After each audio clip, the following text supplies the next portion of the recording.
Sophia will recount how I took control of my life and put a stop to my husband Xander's destructive influence. For privacy reasons, I'll be using pseudonyms. As a prominent lawyer in my state, anonymity is crucial for various reasons. Let's not delve into the intricacies of my and Xander's love story. We fell in love, got married, and eventually divorced. The love, it seemed, wasn't reciprocal, as Xander cheated on me.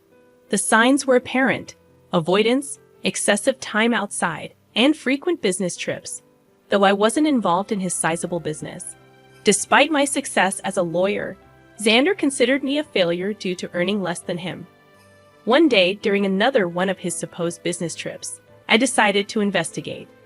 I discovered a secret Facebook account on his old laptop, confirming my suspicions. He was cheating with a beautiful woman, someone he found more attractive than me, often criticizing my appearance. Heartbroken and angered, I confronted him immediately. "Sandra, are you cheating on me?" "I have proof," I declared. Xander callously responded, "Sophia, you're just not that interesting anymore. You're always engrossed in pointless cases, neglecting me. Besides, you're not a supermodel who can captivate me with looks alone." Confused, I retorted, "What are you talking about, Xander? I have a demanding job, and you knew that when we got married. I haven't neglected you. It's you who stopped coming home and refused to communicate." And that's how I discovered Xander's affair when I finally decided to confront him. I anticipated a degree of remorse from him, but the cold response I received caught me off guard.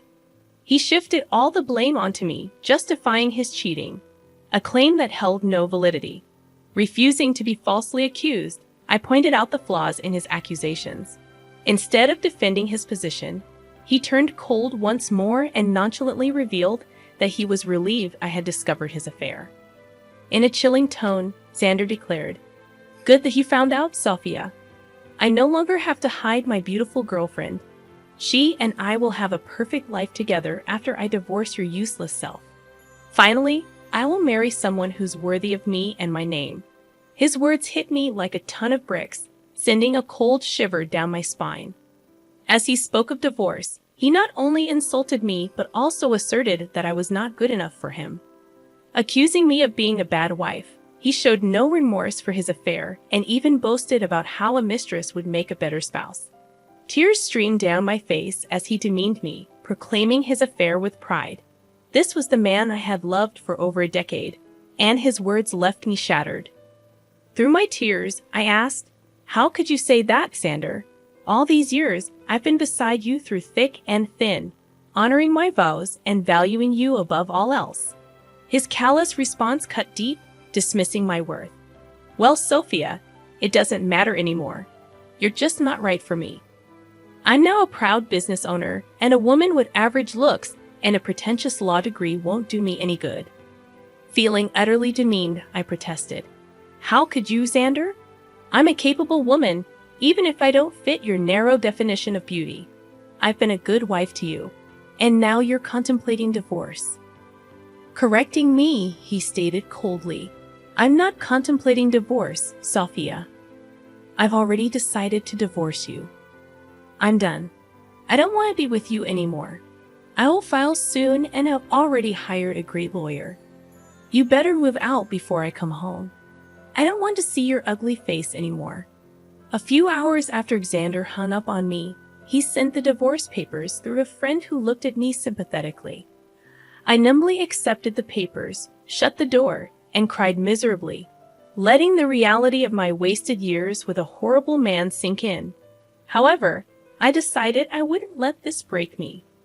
I was a strong woman who would take control of her life and teach Xander a lesson.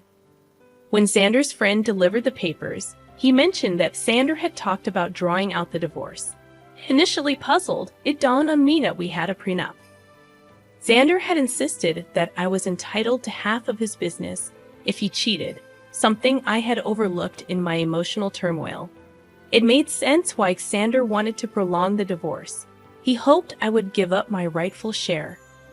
Determined not to let go of what was rightfully mine, I immediately called his lawyer and set up an appointment.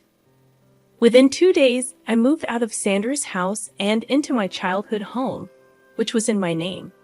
I texted Xander that I had already moved my belongings, asserting, I took my ugly face and body out of your Dan house. Good that you've come to your senses and not making a fuss. Xander responded, boasting about his lawyer's reputation, but I calmly warned him, I won't give you my business, that's for sure. For now, you will stay away from me. Determined to uphold the prenup, I was ready to face whatever challenges lay ahead. I don't want to talk to you. You can only speak to me through my lawyers now, and I expect you to empty my house. Xander's words ignited a surge of boiling rage within me. It's astonishing how anger and hatred can fuel one's determination when faced with such utter contempt. My mind cleared, and I couldn't help but almost laugh at Xander's ignorance.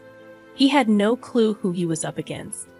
Doubtful that his lawyer, Jake, knew either, I arranged a meeting with him at a cafe. Upon seeing me, Jake began to visibly tremble, only calming down upon recognizing me. He seemed confident, but not enough. Jake was a decent lawyer, but he hadn't anticipated facing off against someone like me. Xander never considered me influential, so Jake was utterly unprepared for our encounter. Jake appeared nervous and his hands shook, but I refrained from further intimidation. He wasn't to blame for my predicament. Hello, Jake. Nice to see you here, I greeted, noticing his surprise. If you have any doubts, let me clear them for you. Yes, I am the wife. Ma'am, I'm so sorry. I wasn't expecting you to show up. Jake stammered, flustered by my presence. The surnames don't match because I got married after I received my law degree. I used my maiden name for official purposes, I explained. Ah, I see, Jake muttered, visibly uncomfortable. So, I'm guessing you want to drag out this case. That's what my client has told me. Your client has been misleading you, Jake. He's the one who wants to prolong this case. Isn't that what he told you? I confronted him directly, knowing my reputation as a lawyer spoke volumes. Jake squirmed under my scrutiny. Accustomed to asking the right questions, I didn't mince words. You don't have to answer that, Jake. I've known Xander for over a decade. I married that idiot for God's sake. I know what goes through his thick head. Concerned for Jake's predicament, I decided to enlighten him. Since I know you, and it's not fair on you, I'll tell you the truth about this divorce. What do you mean, ma'am? Jake inquired, clearly taken aback. Did my dear husband mention to you that he cheated on me? I asked pointedly, watching Jake's expression for confirmation. His reaction spoke volumes, confirming my suspicions. Once again, Jake was caught off guard by my revelation. I won't lie to you guys. It did sting and hurt my ego to admit to my colleague that I had been cheated on. It's not a pleasant experience. However, I knew better than to betray my emotions. No matter how humiliated I felt, I still had the upper hand, and I was well aware of that. Jay, on the other hand, didn't know. He said, No, I don't think my client has told me about that. But he did warn me that, in his words, you would make some baseless accusations because you want to ruin him. Oh, you poor thing, Jake. Your client has played you like a fiddle. Although it might make you happy to know that Xander thinks you are one of the best lawyers out there. Well, that's a big compliment, but I will never measure up to you, ma'am, Jake confessed. I wish he had told me that his wife also practices law. He only told me that you work at a law firm. My husband never really took my accomplishments seriously. He had a habit of undermining my work and influence. It was foolish of me to stay with him this long. However, it was smart of me to sign the prenup to save my butt, I shared. Jake was completely taken aback by the mention of the word prenup. He looked shocked, and the term seemed foreign to him. I didn't need to be a rocket scientist to know that he had been ambushed again. Xander had conveniently forgotten to mention the prenup to Jake, perhaps hoping I had forgotten about it. Well, who knows? It didn't matter. Since the word of the prenup was out there, Jake was frazzled. There's a prenup in this marriage? Your husband hadn't mentioned that. Do you have any proof, ma'am? Jake inquired. Oh, I do have plenty of proof, Jake, I brought the papers along. I had a feeling that Xander would try to get out of dealing with the consequences of his actions. Well, not on my watch. I would really like to see the papers, ma'am. Also, I think I would need to see proof of his affair if you have any. Don't worry, Jake. I brought along everything. Like I said, it isn't me who wants to drag out this divorce. The sooner it happens, the better it is for me. I handed over all the evidence to Jake, from messages to pictures and documents. I had all the proof right in my handbag, casually giving them to Jake, knowing that the case would always go in my favor. Jake studied each and every document thoroughly before signing and looking rather defeated. He then looked at me and said, "I see that you have solid proof of everything, ma'am. I had no idea about all of these things. I figured that out, Jake. Also, I know how difficult it is to work with unreliable clients, especially when the opposite party has an equally strong lawyer for their case." "You're right about that, ma'am. I think that's all I needed to talk about today. I believe I need to have a serious conversation with my client before I decide to proceed with his case. I'm sure someone will contact you soon, although I can't say that it will be me." I could tell what Jake was hinting at but didn't comment on it. I thanked him for his time and proceeded to walk out of the cafe. I went straight to work and started to prepare my own documents for the divorce. All the lingering sadness was gone. Now, there was this rage within me that was driving me to make sure Xander suffered for what he had done, and I knew he had no way out of this mess he had created. It took Xander one day to get back to me. He called me on my number despite telling me not to contact him directly. It was funny but not surprising. I knew he would find himself in this situation. When I answered his call, he sounded very pissed off. "What the hell did you say to my lawyer, Sophia?" My, look who's calling after telling me to stay away. "Now what happened with your lawyer, Xander? Stop playing around, Sophia. Tell me what you told him that made him quit today. Your lawyer quit today? How sad, Xander. I guess you should have been upfront about your situation and who they would be fighting against. You don't know what you're saying? You are a freaking nobody. I won't let you take away my family business." "Oh, I would like to see you try, Xander. I will hire a better lawyer and doubt you. Just wait and watch. I will destroy you in court. You will come to me begging for mercy." "Well, sounds like a plan, Xander. Good luck with that. But a word of advice from a lawyer. Remember to tell your new lawyer about your affair and the prenup." When I said that, Xander simply hung up on me. It made me chuckle. He was in deep trouble but still didn't know it. He would try every lawyer in town and see if anyone would represent him. I am a known name here, so people knew not to mess with me. Plus, anyone stupid enough to believe his lies would be dragged down to reality when I presented them with my ammo.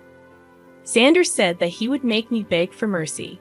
I knew that it would be a matter of time before he would come begging at my door. I was right in thinking that Xander would be back, begging at my door. He literally had no other choice. One fine morning, while I was getting ready for work, there was a knock at my door. I was a little confused about who showed up at such an odd time. Imagine my surprise when I opened the door and found my soon-to-be ex-husband, looking forlorn and weary. I invited him in because I didn't want the scene outside my home. I was already dealing with enough. When he came inside, I said, "Make it quick, Xander. I don't have enough time to waste on you. I don't even know why you're here. We were supposed to strictly communicate through lawyers only." "Yeah, about that. I haven't found a good divorce lawyer yet." "Oh, that's sad for you, Xander. You better hurry up because I hear that your mistress has been dying to marry you." "I'm not worried about her anymore. Listen, Sophia, we need to talk. You have been sabotaging my lawyer so that they wouldn't take my case. That is very unfair." I immediately laughed when he said that. I couldn't believe that Xander would have the audacity to pin the entire blame on me. This once again showed how little he valued my profession. He thought that just because he was willing to throw money, people would pull at his feet. Oh dear, that's an amazing joke, Xander. Let me just clear that misconception for you. I haven't been sabotaging anything. It's your stupidity that's causing trouble. I don't understand What did I even do? Should I remind you how you lied to your lawyers about the affair and the prenup? That is enough to make them look like fools in court. Do you think lawyers would jump at representing unreliable clients like you? Besides, I will admit that my name will make a lot of people walk away. You may consider me to be useless, but I actually do have a good name in this profession. Yes, I know that now, Sophia. I've tried being open with lawyers too, but none of them are willing to help me. That's what happens when you try to go against an ironclad prenup. You really should have thought your affair through, Xander. Not that it matters now. The damage is done. No sane lawyer would fight for your cause. You'll be giving me half of your business. Xander's facial expression said it all. He didn't want to lose his business. I mean, that's why he tried to pick a good lawyer and drag out the divorce. He wanted to keep me hanging long enough until I would snap and just leave him alone without demanding half of his company. After a few days, it became clear to him that no one would take his side. Hell, he was even finding it hard to find any lawyer who would go against me. So, he did what he thought was his last resort. He started to cry and beg. Sophia, you know how much this business means to me. Please don't do this. You can take everything else, but please don't ask to split the business. Why not, Xander? You were the one who put in the clause of splitting the business in case you cheated. You think I will give up my rights that easily? I deserve it after the betrayal you threw in my face. It was all a mistake, Sophia. Believe me. I have actually put my relationship on hold because I know what a big mistake it was. Maybe, just maybe, we can give this marriage a try. I can say for sure that this hurdle will only make us stronger. Xander's words made me laugh out loud again. The audacity of this man was unmatched by anyone I knew. I really didn't know what to say. He was actually asking to get back together, as if I would be stupid enough to do that. I did know that he had put a pause on his relationship with his mistress. The rumors were out that the mistress was not happy, and neither was Xander. But if he thinks this will make me go back to him, he is dead wrong. I already made the mistake of marrying a piece of and learned my lesson the hard way. Plus, I knew why he was suddenly desperate to get me back. You must be delusional for suggesting something like that, Xander. I didn't come this far in life by being utterly stupid. I know that you want to get back to me because you don't want to split your business. Sophia, we were happy together. Let's just look past this one time and restart our marriage. I will cut off my mistress. I swear there's no reason to do that, Xander. Believe me, that woman is going to start running once she finds out that you won't be very rich after the divorce. As for me, this is my golden chance to get out of this sham of a marriage. I must thank you for showing your true colors before we had kids. Now you will reap what you have sown. With that, I was pretty much done with my piece. I immediately stopped talking while Xander kept begging and pleading with me not to take his business. It was a rather pathetic scene, but it didn't move me at all. Instead, it made me think of the times I went to bed crying because this piece of expletive I call my husband decided to betray me. Seeing Xander in a vulnerable place only gave me satisfaction and completed my revenge. Now, I simply needed a clean break to start fresh. Well, I definitely got more than what I had bargained for. Karma hit Xander hard and fast. He tried for weeks to change my mind and make me come back home. I turned a blind eye to everything simply because I wasn't interested in his drama. I was ready to move on. Since he had filed for divorce already, I hired someone from my firm to represent me. I'm not a divorce lawyer, so I couldn't do it myself. Besides, I wanted as minimum interaction with him as possible. After a month of trying to change my mind, he was forced to get a lawyer and ask for a clean break. He knew that if I took the case to court, he would only face humiliation and ultimately waste money on lawyers appointed by the court. So he receded and asked for a mutual split. The prenup made it super easy for me to get the divorce. Of course, I had plenty of proof to show everyone that Xander cheated. As per the prenup, he was supposed to give up half of his business to me. He wasn't happy. But there was no way out, so he signed over half of it to me. We did give him an offer to buy me out, but he had no money. Now, Why would a big business owner like Xander have no money, you ask? Well, he had spent it all on his mistress, who is now not taking his calls or texts. I guess she figured out that he won't be rich anymore. But now, no one is willing to date her because they know what a gold digger she is. What goes around comes around, I guess. Well, the mistress was the least of Xander's troubles. With half of his business gone, his earnings were severely reduced. He had to sell his house because he didn't have much money to maintain it or even pay the mortgage properly. He's currently renting a condo that is a serious downgrade from the big mansion he stayed at. He did try to get back with me again in the hopes of regaining full control of his business. Well, safe to say that is never happening. He now either has to continue the way it is or manage to save enough money to buy me out. If you want to know about me, I'm actually doing pretty well. I have appointed someone to take care of my share of Xander's business, and so far, things have been amazing. I ended up upgrading my lifestyle by buying a new mansion due to my combined income from law practice and business. Things are going well. I'm living my best life, and I honestly couldn't be happier. All in all, the divorce played out well for me. Instead of getting played by my ex-husband and his mistress, I ended up ruining their lives and bettering mine.